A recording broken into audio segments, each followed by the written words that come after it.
Joining us at this virtual town hall teleconference call. Really appreciate your participation. Look forward to the conversation. I've got two fabulous guests with me that I'll be introducing in just a moment who will be also participating in this discussion. But this is about what I believe is a crisis in our country, and it's sure a crisis in Wisconsin for our students. You know, we ask students to work hard, study hard, go to school so you can be all you want to be. And then on the day we give you your diploma and hand you your graduation certificate, we also hand you this big bill. And student loan debt is now saddling too many of our students with burdens that make it very difficult for you to find the dream job you want, to buy a home, to buy a car, to start a family. I'd like to be your governor. I'd like to be your voice. I'd like to make a difference here on the student loan crisis. I sure was surprised. Maybe you listeners here were not, but I was surely surprised to learn that the national student loan debt exceeds all of our national credit card debt. That to me is a crisis.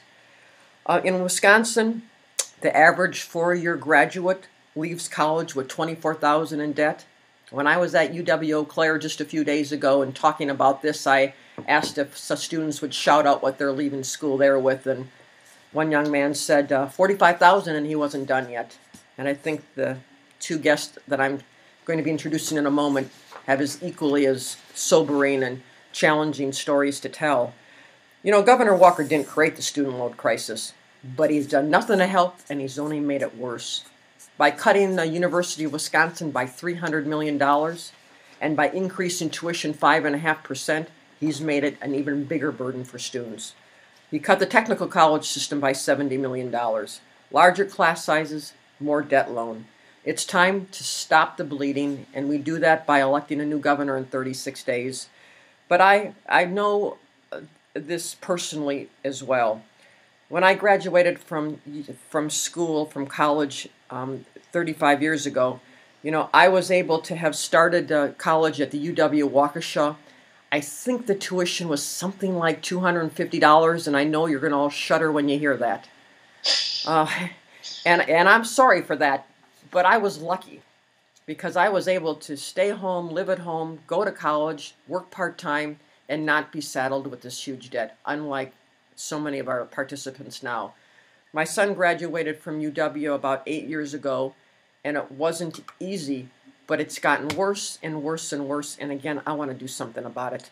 So I put together a set of steps that I will do as your governor, including bringing students, parents, business leaders together, calling on Congress to expand the Pell Grant funding, helping students and families navigate this difficult and cumbersome loan and debt process, connecting schools and stakeholders with the Know Before You Owe programs, and dedicating a senior level position in the Department of Workforce Development that will make sure that school loan debt gets the full attention from state government that it deserves.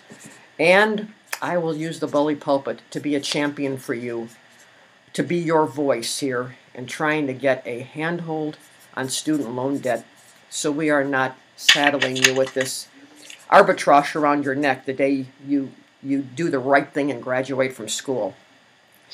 I now am very proud to introduce my two guests here with me. Mike Amato is a great leader in the American Federation of Teachers. He's a graduate student at UW-Madison. He tells me he's going to be leaving with way too much debt. He's been an outspoken advocate on this issue. I am proud that he's joined us today. Mike, would you like to say a few words, please? Yeah, thank you, Kathleen. Thanks for inviting me here and for talking about student debt. I agree, it's a crisis, and I think it doesn't get a lot of the attention that it deserves because even though it's a national crisis, it's on a personal level. You know, students are carrying around this debt, and they carried it around for years. You called it an albatross, and I think that's a really good analogy. It follows you around for years, sometimes 10, maybe even longer after people leave school. I know between my wife and myself, we have over $60,000 in student debt, and that figures heavily into what we're going to do with our future. And it shouldn't have to be that way. People shouldn't have to take on such debt that's going to affect their lives for years and years. It can prevents people from following their dreams for their jobs they want to do. If people want to go into the private or the nonprofit sector, people want to start businesses, buy houses, have children. All those decisions get a lot harder to figure out how you're going to make them work when you've got that albatross hanging around your neck. And I appreciate that Kathleen, that you've brought attention to this and recognized the seriousness of the crisis and are calling attention to it as a candidate. And as a governor, I know Kathleen will actively work on addressing this problem. She just listed some of the things she's going to start to do to make sure that people know how much debt they're going to end up with.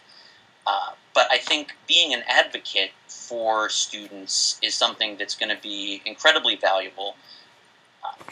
Even right now in Congress, the National Congress, there's debate about what to do with student loan rates. And having a governor who's going to actively speak for us and fight for us and make it clear that this problem can't just be put off is going to be really valuable to students going forward. Kathleen understands the value and the importance of education. She gets it. Scott Walker doesn't. He cut funding for education by the largest amount in Wisconsin's history. And when him and the Republicans like him cut funding for higher education, they aren't actually saving a single dollar. All they're doing is pushing those costs onto students. And that's not acceptable in a 21st century economy. It's a knowledge-based economy. Education and jobs training aren't just pathways to success, they're a prerequisite. Scott Walker doesn't understand that at all. He thinks that the way for Wisconsin to compete is by being in the race to the bottom to have the lowest wages, the lowest worker protections, and the weakest environmental protections. And we've seen how well that strategy has worked for us. We've been leading the country in job losses. This election, I think, is about a whole lot of issues, but at the core, it's a different of worldviews. Scott Walker Republicans think everybody should fend for themselves. I read a column recently about this issue, a conservative column that said student loans were a luxury, and if people want to go to college, they should pay for it by themselves. Progressives like Kathleen understand that we're all in this together, that we all benefit from an educated workforce and from having informed citizens in our communities. For us to make that happen, we need to keep education accessible for everybody. The members of the American Federation of Teachers understand the importance of accessible education. We teach K-12, college, and vocational courses, and we know that bright, talented students come from all parts of the economic spectrum. We want a governor who's going to help us make sure that all of those students can realize their dreams by providing affordable access to high-quality public education. I know that Kathleen shares that goal, and what's more, she has the skills and the initiative to make it work. That's why I'm proud to be supporting Kathleen for governor, and I'm very happy to be here tonight talking about student debt with you. Thanks. Thanks, Mike. I really appreciate your telling your story, and I am very proud also to introduce Sam Gehler. He is with us tonight to share this conversation. He's the president of the Young Progressives of Wisconsin. Sam, I am so honored to have earned the endorsement of your incredible organization. You've been part of the heart and soul of this whole movement the last 15 months as we have worked together to recall Governor Walker. Thanks for all you and the other Young Progressives have done. Thanks for joining us tonight. Would you like to say a few words before we turn this over to all our listeners and participants? Certainly. Thank you very much, Kathleen, and I am honored to be having this conversation with you. I'm the president of the Young Progressives. We are the largest and most active political advocacy organization on Madison's campus. And I would just like to echo what both Kathleen and Mike said, and that we should call this what this is. The student loan debt problem in this country is a crisis. We now have student loan debt exceeding, like Kathleen said, all credit card debt in this country. That's over $1 trillion. That is a monumental number. And What's worse, we've seen the affordability of public education come under attack at both the state and federal level, not just with Scott Walker's over $300 million in cuts to the public university system in this state. We've also seen Congress threaten financial aid. We've seen them threaten Stafford loans recently. I have lost a significant portion of my federally funded financial aid over the last 2 years, and that is not the right direction to be heading with public education. And an economy that's still trying to recover, and an economy that's certainly not being helped by Scott Walker's policies, that's lost over 23,000 jobs in the last year. It is probably important to have a class coming out of college, coming out with undergraduate and graduate degrees, that's ready to be contributing members of society, ready to spend money in the economy, ready to start small businesses. And by saddling us with so much debt, you are effectively removing the economic power of an entire generation. That is completely unacceptable, and Republicans like Scott Walker have simply made it worse. We see candidates like Mitt Romney that say the solution to student loan debt and the solution to an affordable public education is simply to borrow $20,000 from your parents. Not all of us have that ability. I certainly don't. I know Mike probably doesn't, and I certainly know that Kathleen, you did not when you were going to college. There's an incredible disconnect there between what we know is the reality of our situation and what politicians like Scott Walker think. And Kathleen, I think your student loan debt crisis initiative is historic and certainly a milestone, that it addresses a problem that basically has been paid lip service by most other politicians on all sides of the aisle, because it's a tough issue to tackle. By saying that you'll create a senior level position in the Department of Workforce Development, we certainly see a commitment to action unlike anything that I've seen from any politician in my time. And certainly, I think that speaks to the idea that you will be an advocate for us as well as graduate students. And certainly that validates the decision that we made in endorsing you. To be honest, the Young Progressives normally would not endorse in a race as high profile as a governor's election. But our officers and our members felt so strongly that Kathleen was the right candidate for this state and the right candidate to move Wisconsin forward and reverse the failed policies of Scott Walker that we voted unanimously to endorse Kathleen earlier this year. I'm very proud to be having this conversation with you, to be on this call with the next governor of Wisconsin, and I'm ready to take questions after we get a few more words from Kathleen. Thank you both very much. We're now going to open the conversation to all of our participants. So we've been flooded in already with lots of questions and lots of comments, and I'm hoping people will share their stories too, so that as I go out and try to convince others about the need for attention here, I can be your voice for your stories. But the first one that has come in is why, from our participants, is why do you think student loan debt hasn't been talked about in Wisconsin more? Well, I've got a pretty cynical take on that, and then I'll turn it over to you, Mike and Sam. I think it's because politicians take for granted that students won't organize or won't vote. And I think they are sadly mistaken on both fronts. Students have been at the forefront of this movement for the last 15 months. I don't think anyone has put more heart and soul into generating those million signatures. And you had good cause to do so, and we're talking about it tonight. I think another reason that they just take for granted that that you will, because you have no choice, that you've got to pay the bill or you can't show up in classes. You have no leverage. And that's why I want to be your voice. There isn't anything more important to our future than you doing the hard work and doing what we ask you to do, which is to educate yourself the best you can so you can not only be who you want to be, but because of the rest of us count on you, brilliant people, to find the next cancer cure of the world, to teach the next generation, to be the inventors. All the jobs in our economy for the 21st century, you are doing and creating and being. And so it's even if we're not students ourselves, it's in all of our best self-interest that you succeed. So I am, Mike, Sam, do you have any other thought about why this doesn't get talked about any further? Yeah, I do. I think those reasons you mentioned, and I think it's just been easy for it to not be talked about. So student loans exist, and it's a funding structure that's available to students, and like you say, we don't have a whole lot of choice. I mean, if your choices are go to college and take these loans, or don't go to college, that's not really much of a choice in the 21st century economy.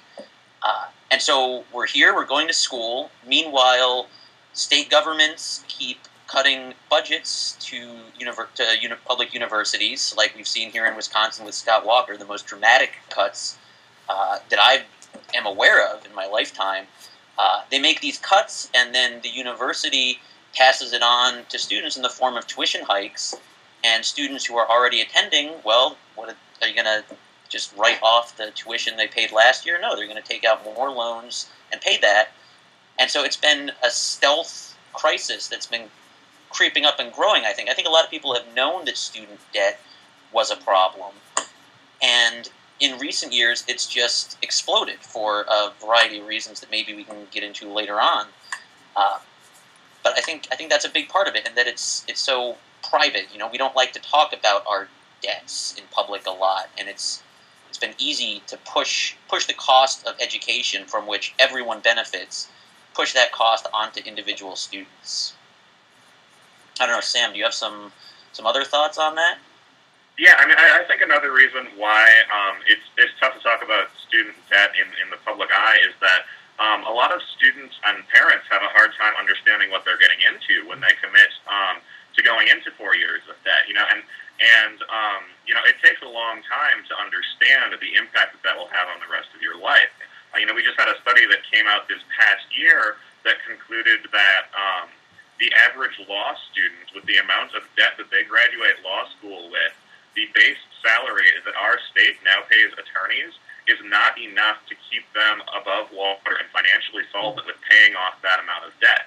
You know, that is not something that the average law student is much to know when they started school 7 years ago after they graduated high school.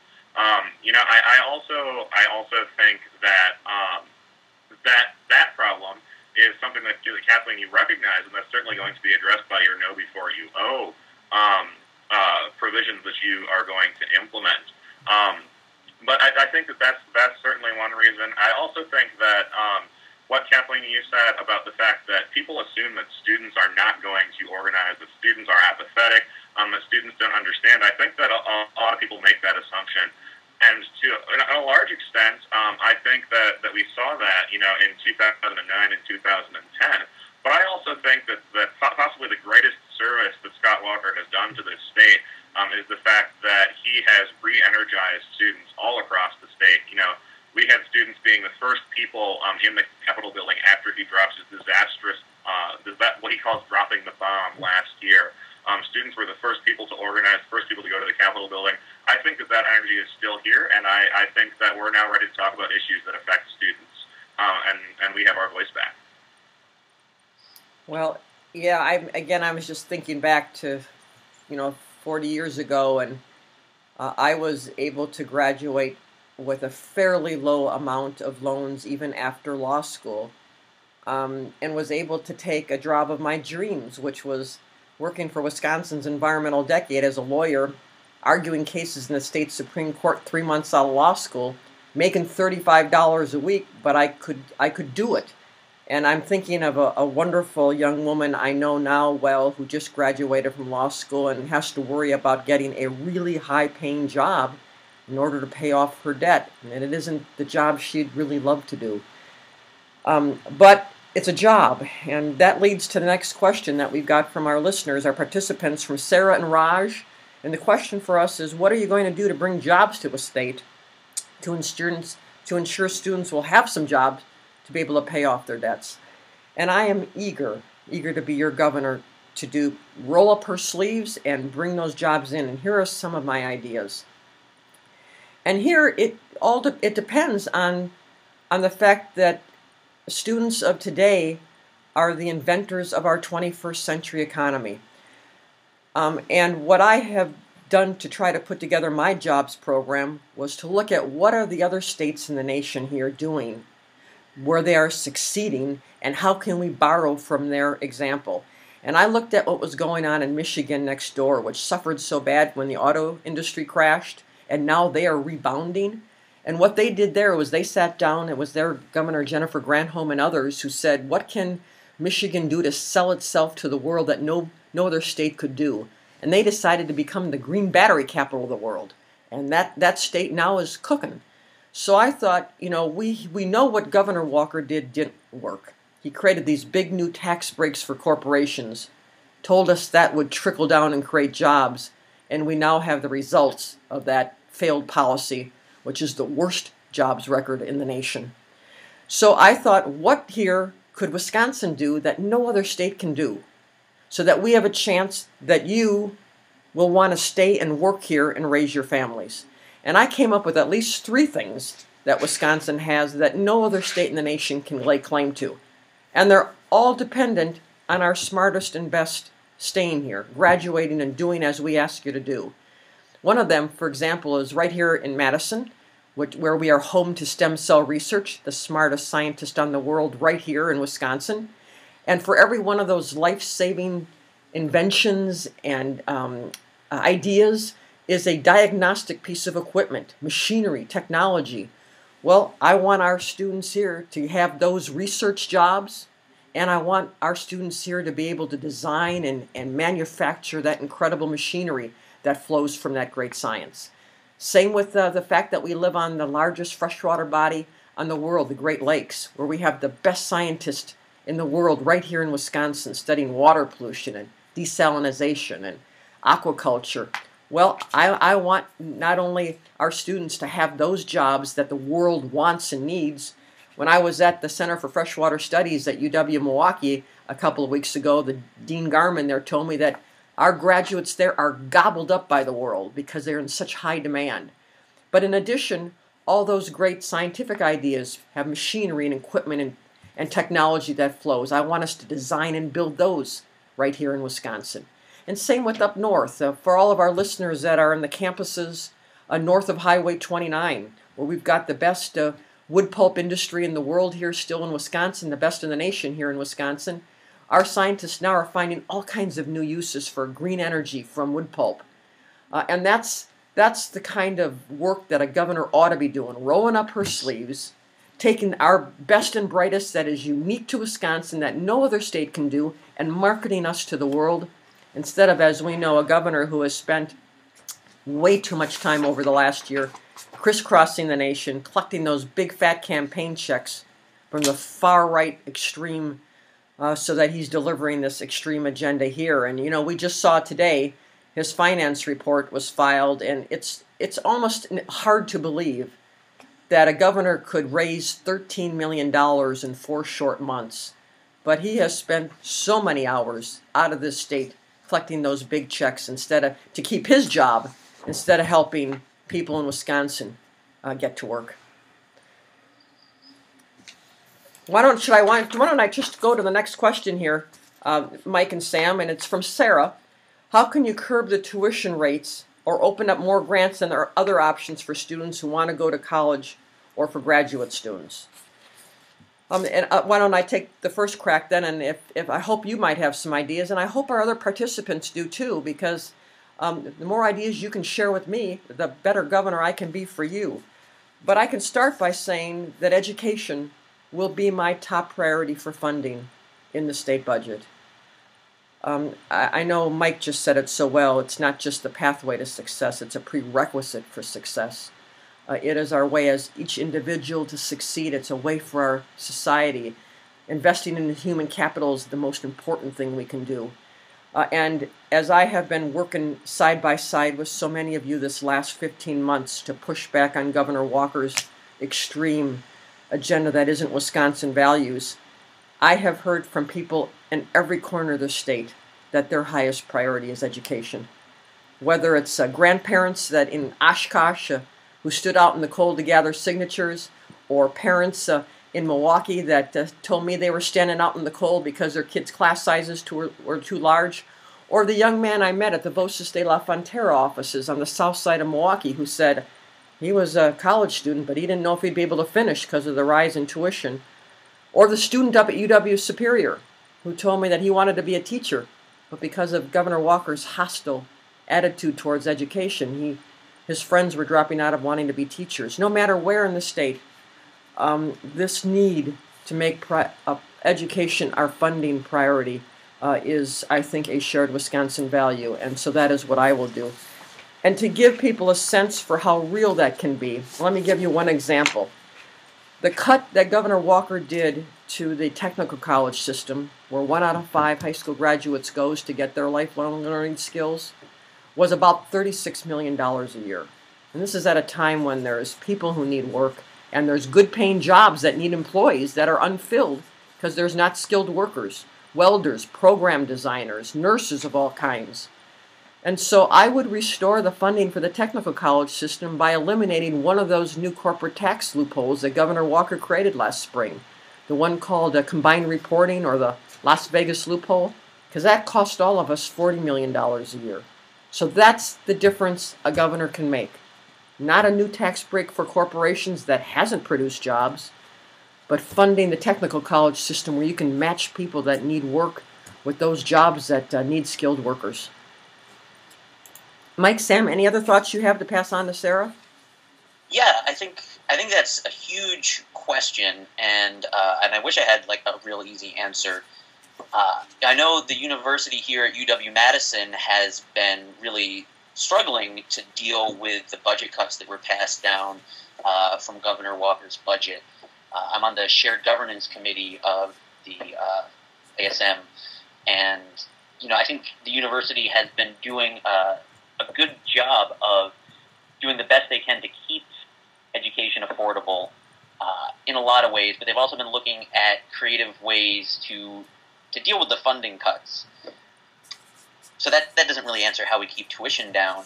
I think one thing that really is maybe the best way to accomplish it is to talk about student debt, really grapple with this student debt issue, this crisis. And in a lot of other areas, we've seen that it takes a crisis to spur reform and action. But with the ability for students to just take out more debt, it has been too easy for universities, public and private, to just raise tuition year after year and pass the cost on to students. I think if we really have a serious conversation about debt, and as a society and a state decide what does affordable education mean, how much tuition is too much tuition?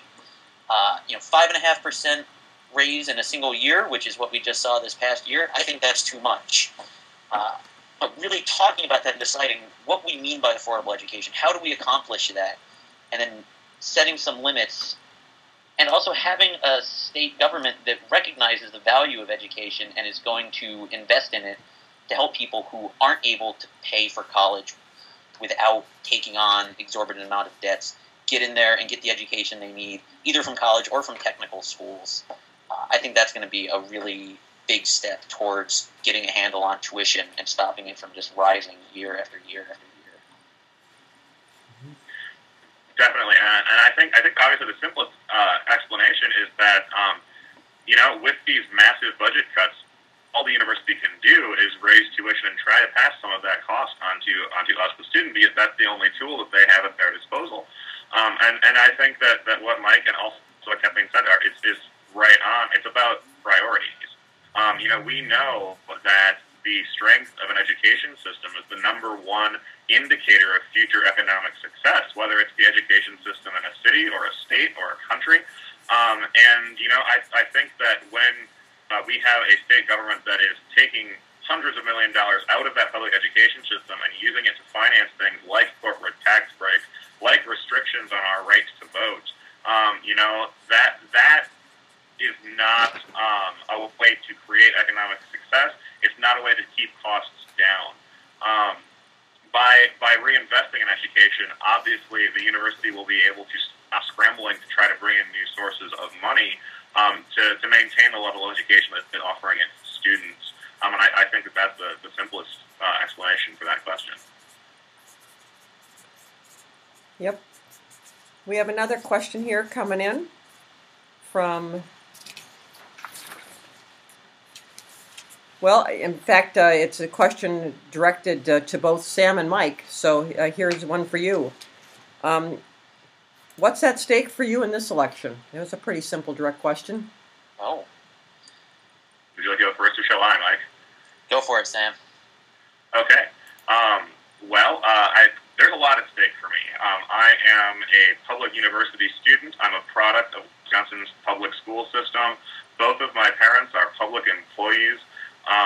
My mother is an employee of the university system that was recently granted collective bargaining rights under Governor Doyle, which were then immediately taken away under Scott Walker. My father works for the Department of Justice, and he has not seen even really a cost of living tax increase for close to 10 years now. My family as a unit, we have seen the cost of living go up for us, and my family's income has stayed the same.